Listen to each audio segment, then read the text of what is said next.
Okay, got it. Well, thank you anyways for coming in.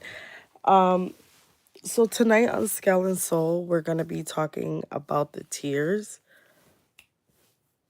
and that's what we're gonna be talking about. So I basically just want to go over that with you guys real quick and talk about the tears that we may have on our journey. And as I said before, I let you guys know that my quote for tears is basically always going to be tears are like raindrops. You need them, right? We don't want to be in a desert. We don't want to feel like we're alone, and we don't realize that we don't want to dry up, right? So we want to make sure that those tears are okay to fall, right? And when I think of tears, I have this acronym that I made for, hi, Felicia, how are you doing, cousin? This acronym that I made for tears is called Trusting Emotions Allows Real Strength, right? So I'm going to say that again, tears. For one, we want to always think that tears are like raindrops. We need them, right? We don't want to be in the desert. We need the rain, right? We need the rain. Can we stand the rain? Yes. Yes, we can. So, trusting emotions allows real strength. Trusting emotions allows real strength, okay? So, I really want us to understand that it's okay. It's okay to feel vulnerable. It's okay to cry when you need to cry across this journey. If you're going through something and you feel like you need to let it out, go ahead. It is okay to let it out. It is okay. It is showing the growth that you have internally. It is showing your strength that you have internally. When you feel like giving up, just know that you could turn to the left or to the right and understand that no, you got this. The strength relies in each and every one of you, and you can definitely push forward to the next journey, okay? So just make sure that you got this, all right? As I said in my last live, it's funny because something I heard tonight was the dash, and I talked about this in my last live about the dash, the in between of when we started our journey to where we are today. The in between is what matters the most, and I heard somebody bring that up on a live, and I'm like, that's exactly, what I was referring to is that dash, right? And that's really, really important. So yes, trusting your emotions does allow inner strength. Yes, you're right, Felicia. So like again, those that's coming in, thank you for coming in. You can like and subscribe. You can, if you choose to. I'm currently on a weight loss journey, and we are talking today about the tears. And the conversation tonight is based on your tears that you have, and is trusting your emotions, which allows your strength, your real strength. So it's trusting emotions allows real strength, okay? All right? So write that down somewhere, that it's okay. It's okay if we have to dig deep inside, if we allow things to happen throughout this journey, that we may be even crying tears of joy. Some, when tears are falling, it's not always for sadness. It could be for joy, for the joy that you feel along your way, and understanding that you're stronger than where you started, okay? And that every day it's a process. Every day you are becoming stronger than what you've ever been. Every day you are growing beyond the measures of what anybody can think of. They don't understand that inner self of you who is shifting, who has changed, right? It's beyond, hi Kim, how are you, hon? It's beyond the scale, right? It's going to always be beyond the scale when we look in internally, okay? We have to know that we continuously, if we focus just on the first one, the T, which is trusting, right? Trusting ourselves throughout this whole process, to know that we can hit any bump in the road on this journey to bettering our health, no matter what. We know that our numbers, hello, Nikki, how are you? We know that our numbers are going to change, right? And I mean just beyond just the scale. I'm talking about internally. If we have things that's going on in our bodies, our when we first start taking that first dose of the medicine, it starts to starts to work on those things internally in our bodies that we need to be having fixed, right? That's where it starts at. Before it looks at anything else, before the scale starts to move. Hi, Pammy, how are you? Welcome in. And so before the scale starts to move, it starts to work on those things that we need to fix internally, right? And that's the medicine. That's before we get on. But even before that, right? Before that, before our first injection. Hi, Jane. How are you? Good evening. Yes. Okay. Awesome. Awesome. Thank you for listening in. Um, so even before that, right? We have to make a conscious decision that we are going to start this medicine. That means that we had to go to we had to make a doctor's appointment. We had to have our results or listen to our doctor if our doctor prescribed it to us. Whatever it was, we had to make conscious steps before we get into the pharmacy. Okay, before we can get the medicine in our house and put it in the refrigerator, follow all the instructions, and pull out the needle and actually press the button. Right, that was your mental. That was your thoughts. You had to trust yourself that you had this, that no matter what the results were going to be, that you had this. So don't forget why you started. Don't forget why you started this journey. Just know that it's bigger than what you think. Okay? This is way beyond what you look like on the external. Even though that's there, it's going to show up, right? We know that. Eventually it's going to show up. But the things that happen in between matter the most, especially before you even started. So before you started, like I said, when we think about the word tears, for those who wasn't in here, every time I think about tears, I think of it like raindrops, right? We need them. We need the tears. We need the tears. Why do we need the tears? Because the tears are our inner strength. And so when we think about tears, we think about trusting, emotions, allows, real strength. Okay? Trusting emotions allows real strength. That's what we think about when we're talking about tonight about tears. Okay? Our tears that we fall down our face. Okay? So, like I said, those tears can be tears of joy, they could be tears of sadness, but whatever it is regarding this journey, it's okay. It's okay if it's part of your journey and you're dealing with something within your family. It's okay. It's okay if you have to step away. And I thank everyone who, participated in the self-care day, because it's really taking time for ourselves. It's really taking time for us to look internally at who we are and to make better choices for ourselves. So for myself, guess what? 2 months ago, I brought me and my daughter some facial things and I never used it. So last night, I used it. I did it yesterday for the morning and night. I did it today for morning and night. And I don't know if you guys can see a little bit, right? You can see a little bit. But I decided that, yeah, she's been using it all of these months. So I'm going to take the time for myself to put some self-care into who I am as a mother, as someone who's on a journey, as I work every day. I work hard. I try my best to do what I can, and I do what I can within this community to give things that I feel from my heart to you guys. And I'm really like, I come on here.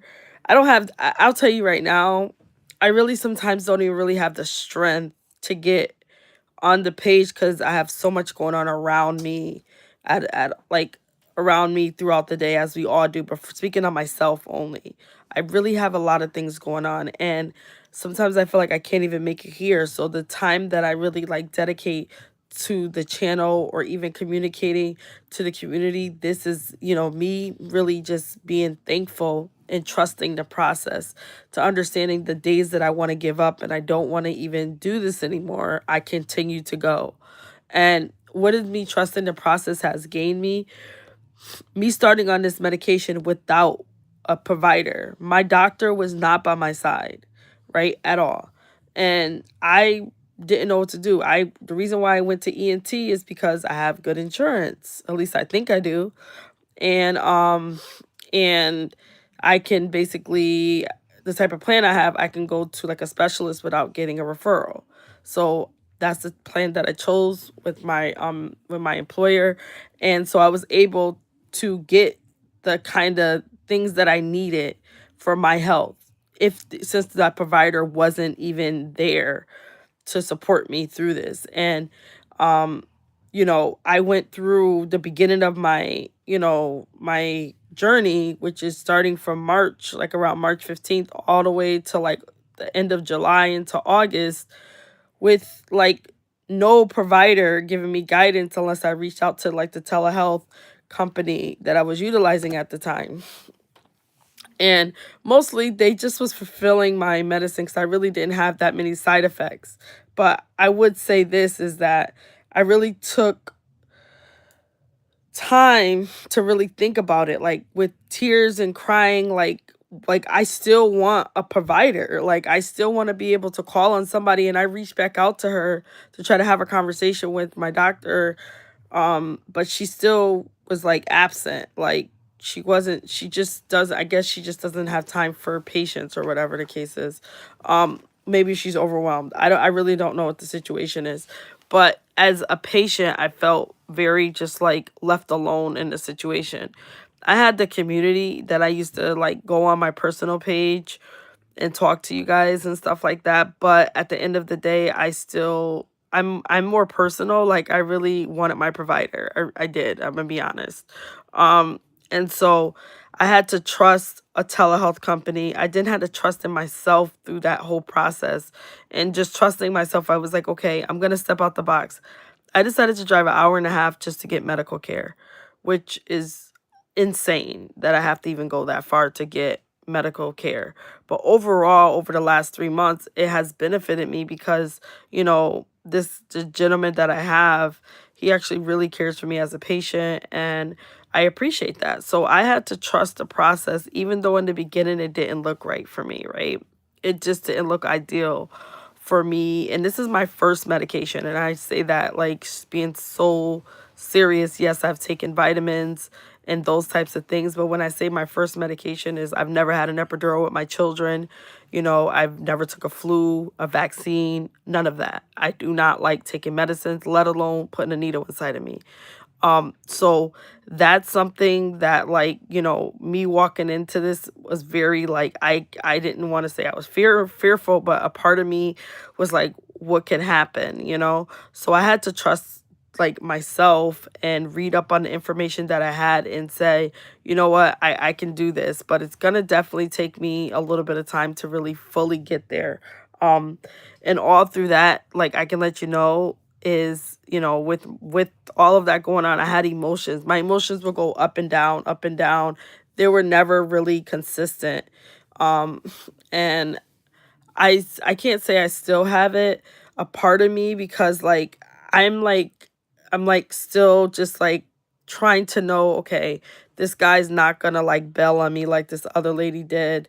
And so I'm trying to trust the process, and my emotions are coming a little bit more stable, and I'm thankful for that, because it took a lot of like tears and crying and trying to, say like, why do we have providers if I can't find one? And before I decided to drive an hour and a half away, I have called multiple facilities, and everybody was just pushing me out a year, and I just couldn't go another year without having a provider by my side. So what did I do? This is brings us to the A. I allowed myself, right, to go through the emotions. I allowed myself. Now that may sound simple. I allowed myself, right?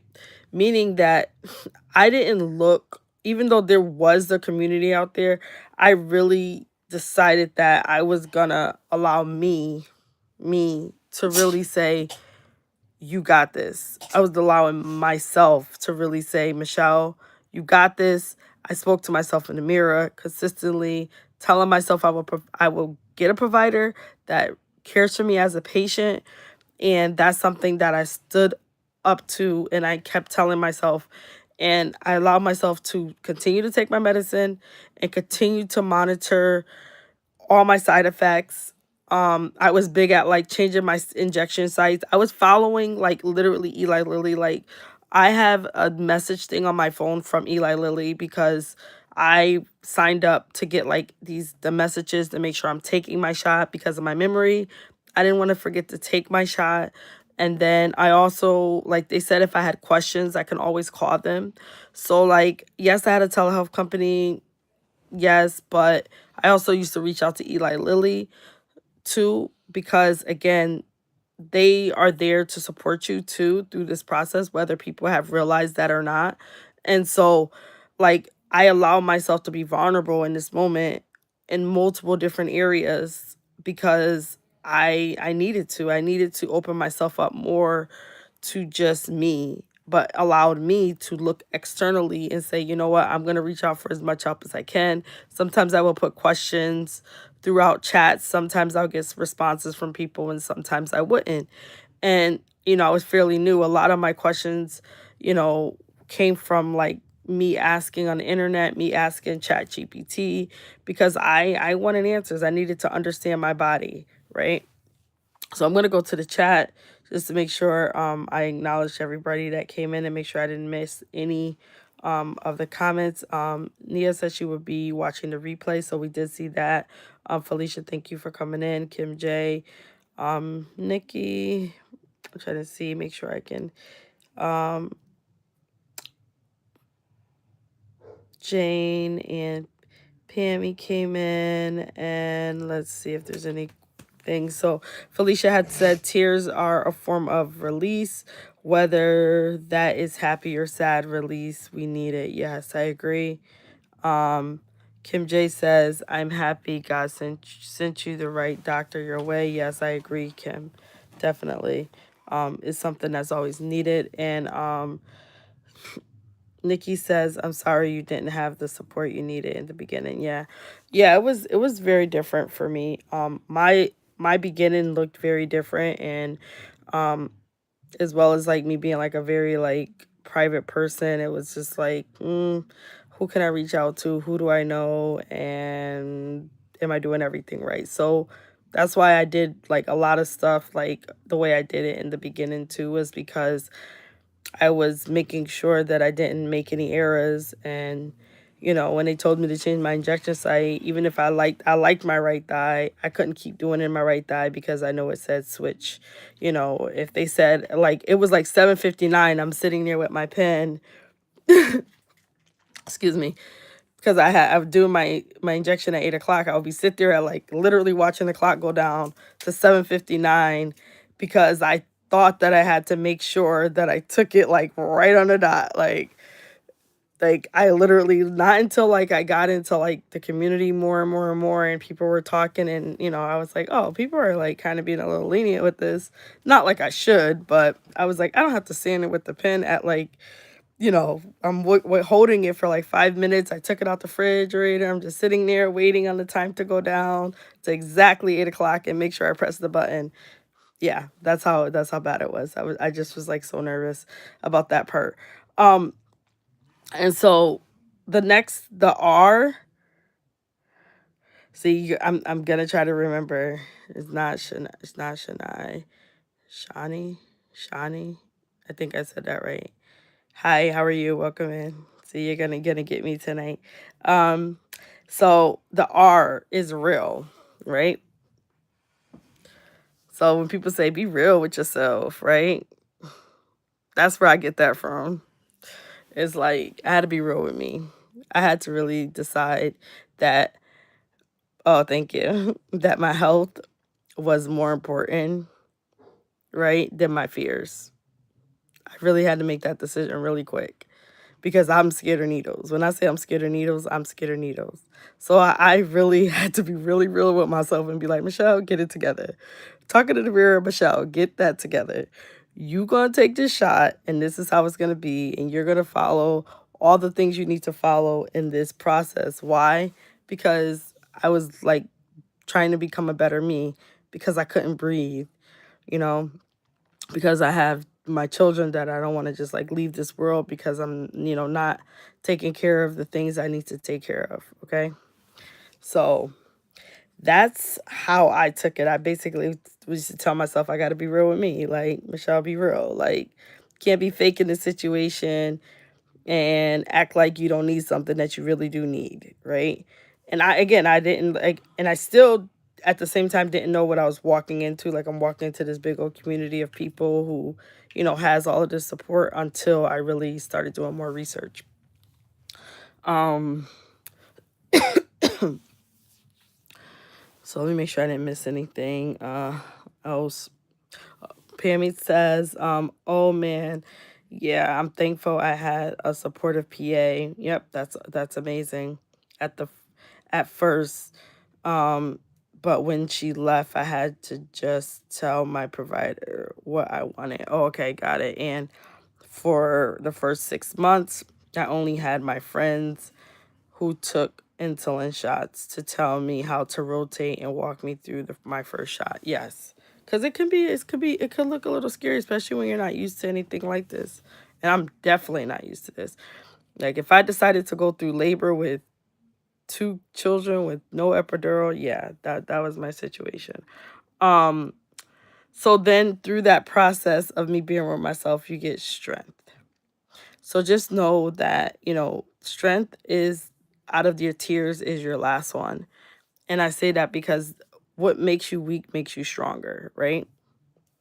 And you might hear that saying, but I really mean that. Like, whatever makes you make that you think is gonna allow to make you weak is actually making you stronger internally. So try to not walk around with those fears. Kim J said, me too, this YouTube creating, I thought I thought about as I um encouragement subs, I am encouraging myself. Oh yeah, as you encourage your subscribers, you're encouraging yourself um in whatever capacity it applies to. Yeah. Yeah, that's how I feel. I feel like, yeah, like I just feel like I really have to just have like my strength here. And um I I was listening to people's like and watching, different people's channels, and at the time, and it was like I was getting nervous that stuff was going on, whether you guys realized it or not. I was like really, really nervous that stuff was going on. Why? Because I was losing at a fast rate. I don't know if you guys know, I was losing like at least 10 or more pounds a month. And so my first question was, why am I losing so fast? Right. So somebody else might look at that like, oh, this is great. This is great. Right. I was more or less like questioning myself, like, okay, am I doing something wrong? Like, I would be like, okay, like, what? I just dropped all this weight. Like, it was like, whoa, and I'm just like more nervous that, that I'm doing what am I doing that is wrong, that I'm losing so much. Because I will go to the community. I think there was this one creator, but she wasn't posting the scale. And I was like, okay, so is she? Because most people who were like posting and having their weight, like saying their weight, they were usually posted because she seemed like she was like a good editor. I'm really not that good of an editor, but she seemed like she was a really good editor. Like, she could just take a picture of the scale. But she wasn't posting the scale, but she was saying she was losing like 15 pounds like a month. And I was like, okay, I want to see it. And didn't I couldn't really see how her body type was because she was always sitting in a chair. And I was like, okay, I want her to stand up sometimes. So I was just like, okay, like, she wasn't explaining, like, she was saying something, oh, you're a fast responder. So she was normalizing it. And I was like, well, it may still not be normal because she's really not getting in depth of what that means at all. Like, so I really then I called Eli Lilly about that too. Because again, I wasn't trying to like lose my focus on that. And I was explaining to them how fast I was losing on the medication. And it's like, oh, do you want to go down on the dosage? I'm like, no. Like, I swear I read, and the thing is, again, I'm a baby at this. I read that I'm supposed to increase every 4 weeks up until somebody wrote a post that they were on a medication for 3 months, and I see more and more people putting it out there. When I got to the 10 milligrams, I asked for 3 months for one or two reasons, because I've seen people already like requesting 4 to 3 months. I tried to get 3 months at a 12.5. They wouldn't allow me to get it. at the time, on Zepbound. So, but when I got to Mounjaro, they've been approving it for me, but on Zepbound they didn't. They said I had to get like either the 10 or like a like not the half dose. So I guess it's the 5 or the 10, not the 7.5 or the 12.5, or I can get the 15 for 3 months. But anyways, I ended up getting the 10 for 3 months. And me getting the 10 for 3 months actually, allowed me to stay on that dose for longer than what I expected. Like it was good for me. I felt like it was good for me to be on that particular dose. And it kind of like the community kind of like told me that that's like that was okay. Like they kind of like normalized it, like, oh yeah, and then the stuff was going on with CVS Caremark. So that happened as well. Um so it says with all you've been going through, I almost forgot who I was, but God, I'm stronger and wiser. Yes. Yes. With all I've been going through, um I forgot who I was, but God, I'm stronger and wiser. Yes, I agree with that. Yes. Oh man, I hope I posted my scale in my early video. So I recall my posting sometimes, but maybe on Instagram. Well, the thing is it wasn't you, Pammy. But I still didn't know. Like I didn't have enough information. Like I was questioning the smallest things, and again, it was the details. So I'm just like, oh, like is the scale like I didn't know. Like I mean, I guess I was looking for somebody else who was a they call it fast. I think it's like fast responder, right? I think it's one there's one who's a fast responder. There's like non-responder, normal responder, and fast responder. So I was looking for someone who was a fast responder in the process, and so that's what I was gearing towards. And it wasn't spoke to. So these are just the things I was like tackling with, and that's what I wrote down for today. I was trying to go over the things that made me stronger and gave me the strength through the process. Was even though the people didn't express or tell me, I still went to super responder. Thank you, Felicia. So the people didn't tell me. I reached out to Eli Lilly and just asked them. I didn't care. I just called them and told them I have questions, and they provided me with the answers.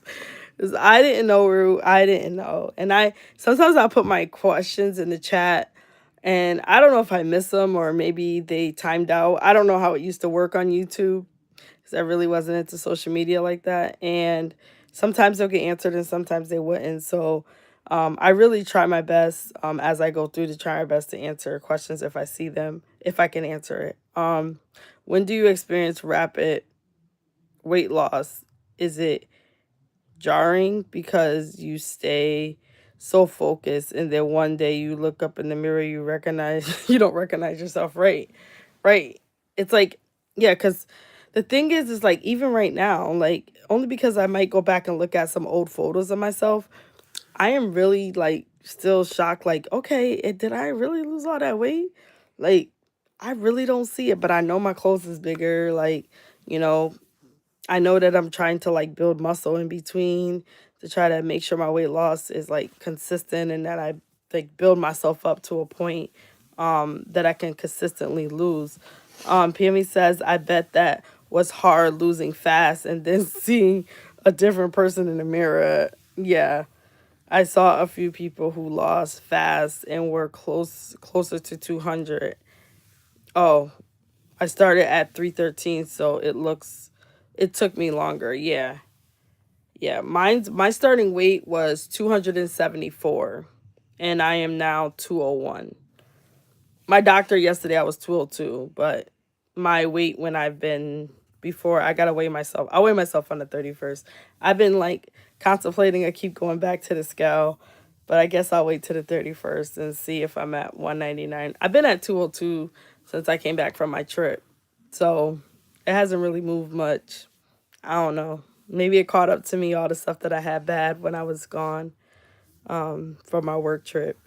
But I think I am somewhat a super responder. Okay, too. But I was also post gastro bypass. Okay, before. Okay, I had regained and then spent 20 years and you got to back to 300. Okay. All right. So do you feel, Pammy, do you feel that this journey has been different than your first one? If you don't, if you want to speak on that, or I can go, if you have some information on your channel, I can definitely go check it out. I actually go back and like to watch the beginning of people's journeys. I think I saw some of your videos, but I haven't went back and watched all of them. I can tell you that. But if you already have that in your video, I can definitely go watch it. Um, when I lost fast, I recognized myself was looking real good losing. You was looking real, was that like real good losing? A trying to like read it how you wrote it. A but I know I always seem to be outside the norm. Okay. All right. But I do understand what people go to go not recognizing themselves after a bunch of weight loss. Yes. I used an old Jenny Craig scale, was 313 to 200, then got a renal scale, which helped me track, and I weighed almost, oh, you weighed almost daily. Okay, got it. And I'm not sure that I thought about doing a video to compare. I should do that. Yeah, yeah, just talk about the journey. Like, what's the difference, you know? Because it's like some people, you know, there might be some people out there who might want to get or decide if they want to do what they want to do first, you know, and maybe doing one first and then one after. Just talk about the, you know, how do you feel on it, or if you would have thought you would have did anything different and those types of things. I think it's cool to do a cross comparison and give your honest review on it, you know. So does anybody like, so anybody can relate to anything that they felt, if it is your weight loss journey, with your weight loss journey, that you felt like you had tears, which is trusting, having your emotions involved, allowing, you know, allowing yourself to have the strength to look for the answers, and having, being real with yourself, because a lot of people are not real with themselves. I have to be real with myself to tell myself how I am and how I feel about me, you know. And right now, I, you know, I am not like me. I'm kind of hoping that that I can gain more muscle. Um and I do not like the treadmill. I don't know, I just don't like a treadmill, but if I have to do, my doctor say he wants me to do more cardio, I guess I'll do more cardio. I'll get on an elliptical machine then, because I don't know, there's just something about that treadmill. I don't know. I just like walking outside if I have to go for a walk, but it's about to get so cold out here. Um, I was I would say this time was so much better without the food cravings. Okay. Some similarities in having a smaller pouch helps me feel fuller. Okay, faster. Great. Um, but I felt so much healthier on this journey. Okay, that's great. So that's one of the key things, is feeling healthier. So that's good to hear. And you know, there might be others that want to hear that feedback as well.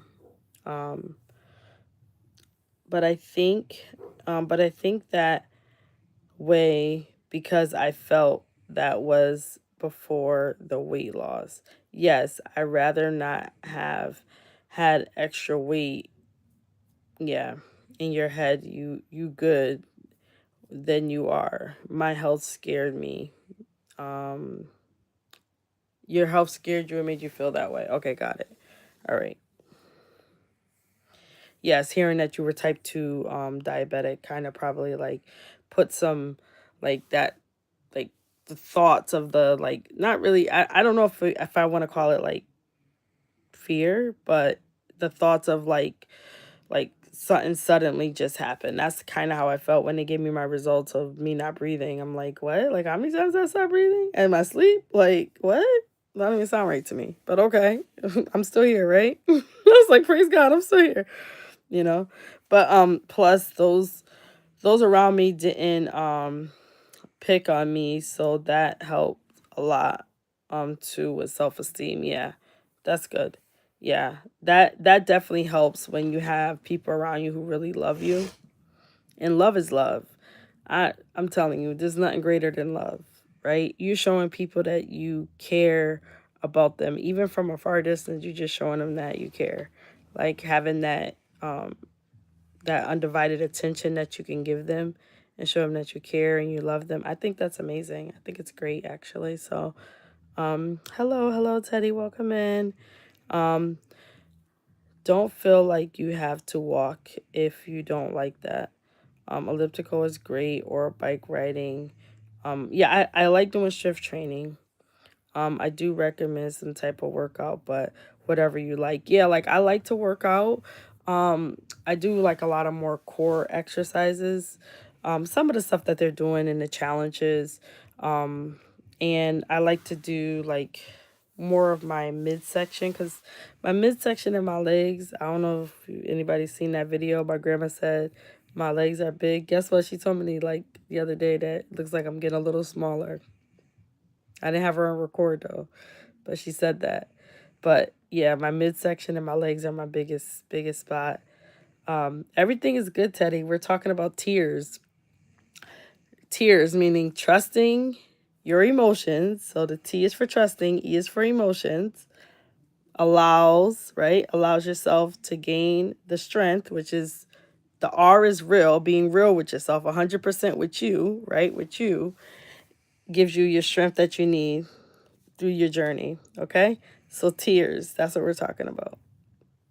And it's okay to cry. It's okay to, you know, continue to move forward. So, um, right. That's why I pulled hard on God in the beginning, along with my faith, my determination to get my A1C down as soon as possible because of what is known to do to people. Yes, it can cause damage.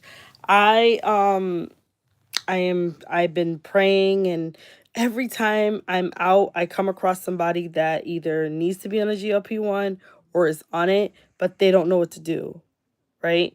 And it's like I'm always asking God, like, send me more people so I can talk to them about this journey. Because I know I talk to people on here, but I love to talk to people in person too to kind of help them, guide them.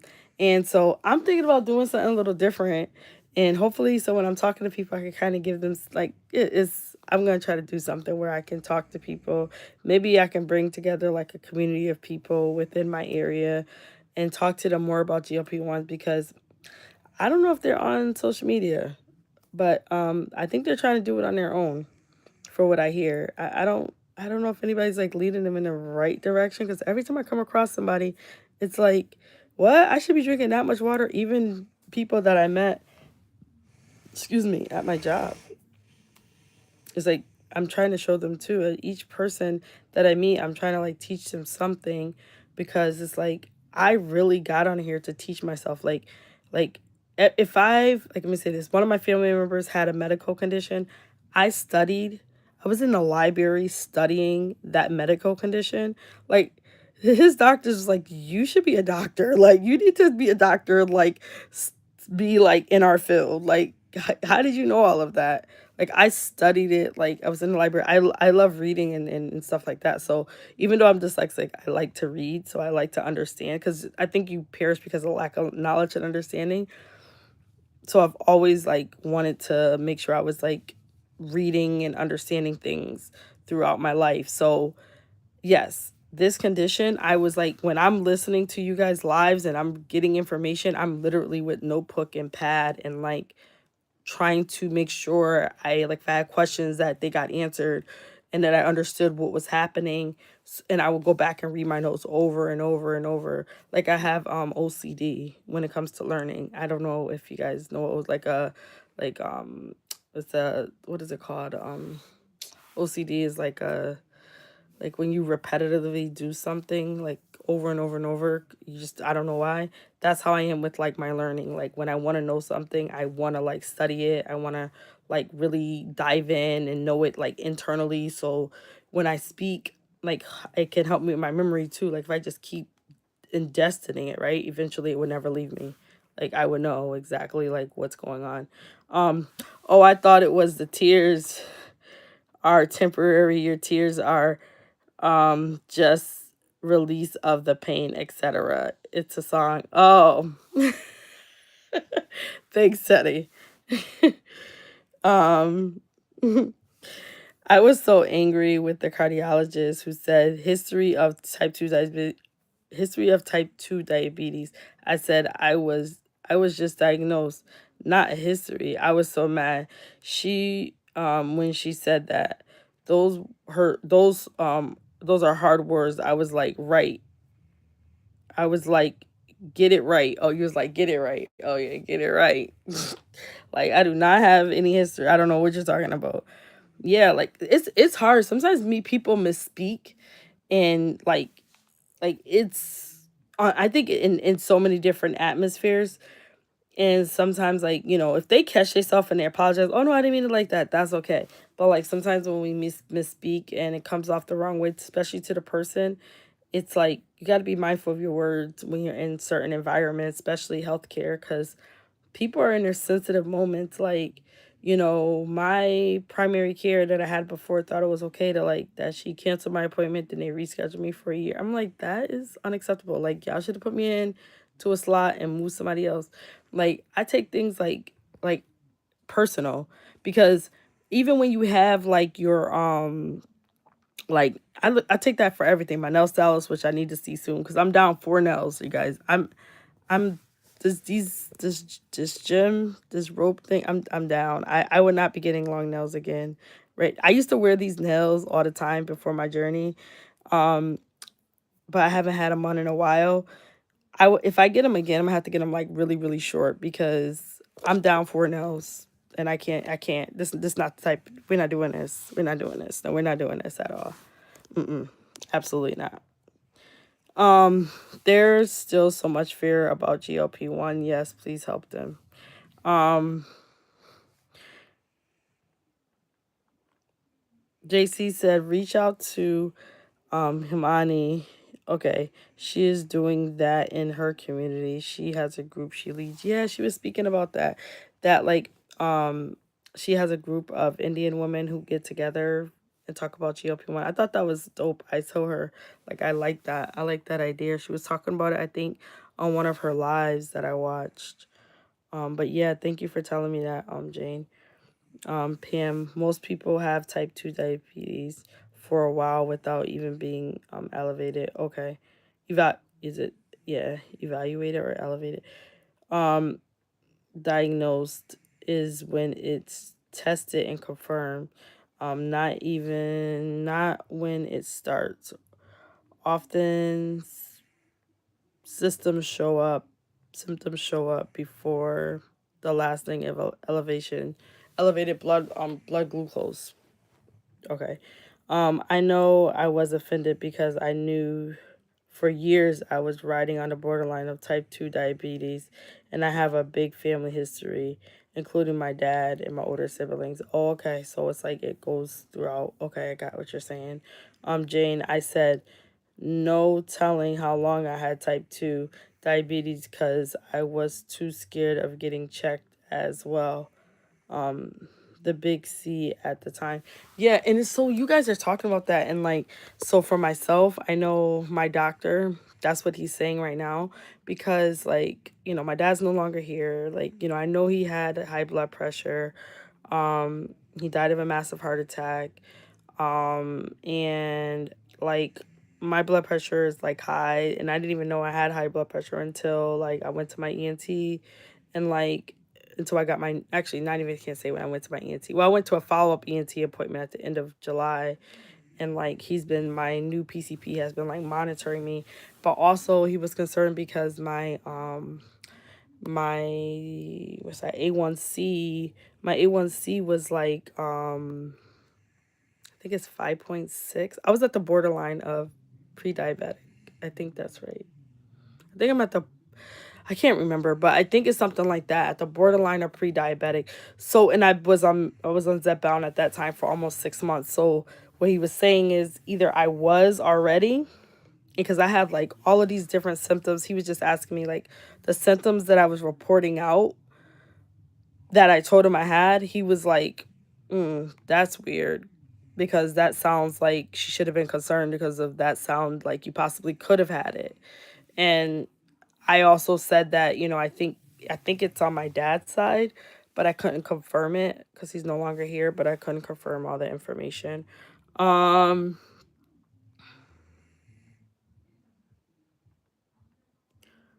oh, got it. It could be a very emotional ride. Yes, it can be. Kim, I was told I was pre-diabetic um in 2020. Okay. It's definitely a feeling of denial, and I know I had the symptoms too, but didn't want to accept it. Got it. Was speaking to one of my patients earlier, and he was talking bad about GLP-1s, and then I said I'm on it. Then he got real serious, had so many questions. He admitted he wanted to take it. Yeah, like people talk down on it until you be like, yeah, I'm on that. Or people see you and say, oh, your weight loss, da da da da, and they be like, oh, I'd be like, yeah, I'm on a GLP-1. Like, I had to normalize just saying, yep, I'm okay with being on it. Like, it's working for me, and I don't see anything wrong with it, and I know that I'm gonna better me by being on it. So, um, my lifestyle, nutrition, hydration, exercise was just too out of whack for so long, doing what I wanted to do instead of what I needed to do. Yes, Kim, we all fall in that category, and then we have a realization and it wakes us up. And then we have Mounjaro and Zepbound. So when we started to open up about it, you never know the lives you can change. Right, right, exactly. Exactly. It's very important. I was 5'8" for many years, 5'9", then 6, then 6. Okay, for your A1C readings, was after losing 45 pounds and eating low carbs and walking. So I know it was to be higher when I avoided going to the doctors. Okay, so true. I'm so happy we can talk about this and help each other because of the stigma. Yes, definitely. And yes, some people talk down on it because of the jealousy that they are not. Yep. Yeah, it could be that. It could be lack of knowledge. I feel like a lot of people talk about a lot of things because of lack of knowledge. They don't understand, right? I had that with one of my family members' conditions. It was like, they'll be like saying things like rude to the person, and it's like you don't even know why that person looks like that. You don't know why, you don't even know why they have all that weight on them. You don't understand the medication they're on, but you're passing judgment on them. I don't like stuff like that. Like, cuz if you don't know what people are going through, you shouldn't pass judgment on them, cuz I honestly I kind of feel like you don't know what's coming down the road for you. You should be very mindful of your words, of what you say about other people.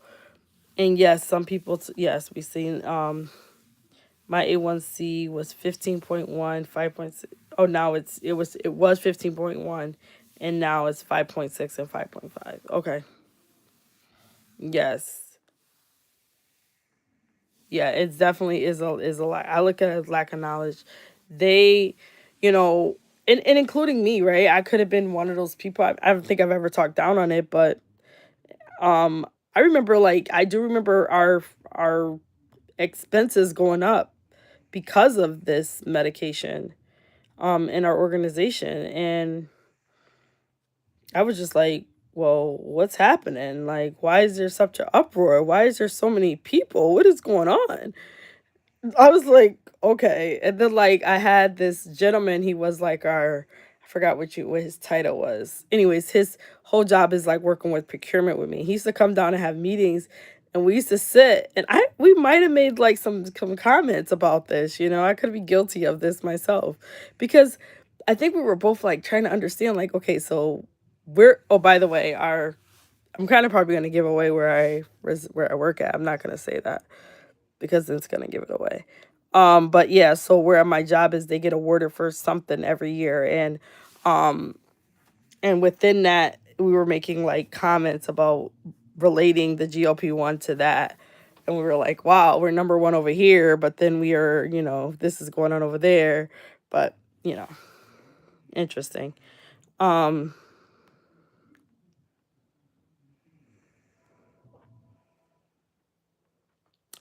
In his case, he was like he wanted my approval. Oh, interesting. You know us, don't trust the healthcare system. So when we talk to others that look like us, and especially me being in the healthcare, many trust my advice. Okay, I get what you're saying. So because you're in the healthcare field and because you're taking it, they basically entrusted you to say, okay, yeah, maybe I can try it. I get what you're saying. That perspective is slightly different. Yeah, I get it. And it might be more providers actually taking it and prescribing it for more people. I mean, we have like an increased number in the world of people who need this medication, and we will continue. There were like I look at, like, this, like I told you guys, many nights ago, is like the generation, right? Like the generations of having these medications. Like that the phases of people getting the surgeries, those are the people that had was on it for the beginning, 3 years or longer, right? Because they could have started with like Ozempic or Wegovy, so they could have been on medication for 4 years. But we're like that next generation of people that's been on the medication, who just started, or we're not at maintenance yet, we're still in the process, and we're still in our dash. And I think that's really, really, really important that we pay attention to, the people that have come before us and what they've learned, because it's going to change. When we think what's coming ahead of us, it's going to change. One thing that they worked on, I think, in the next trial is like reserving people's muscles. They know that right now, the ones that we're on is not preserving our muscles unless we do something about it. But the next one is supposed to help preserve the muscle, along with, working with our weight. So that's interesting, right? So there's going to be more and more studies on this as this medication grows. And that's why it's very important for us, if you're deciding to track stuff for yourself, keep track of how your journey is going. Even if you don't get on social media, that's perfectly fine to become a content creator. That's perfectly fine. Okay. Okay, all right. Well, you have a good night, and look at you in the gym working out. Go ahead. You're getting. Listen, I bet we'll probably all be there. If I didn't have to go in the morning, I would go. But Kim's probably gonna go to the gym. Are you going to the gym, Pammy? Because I know some people are night gym people. But yeah, but thank you for coming in. I really appreciate you tonight. Thank you for all your comments. I really appreciate it. Oh, you're thinking about going? I knew it. I said there's some night people who love the gym. Gym girlies, they love the gym. And guys, everybody loves the gym. Um, so yeah, I do thank you guys for coming in. I thank you guys for being patient with me. I, like I said, I have to travel very far for. Oh, it's only 8 p.m. You're in Cali. Okay, Cali girl. Cali. So, like, yeah, I do thank you guys for being patient with me. On Monday, I did not. Was it Monday or Tuesday? Sunday. Sunday, I didn't feel 100%. I took my shot in my stomach. Whew, that took me out. Almost took me out. That shot in the stomach is not okay. Um. Okay. Well, I'll just end.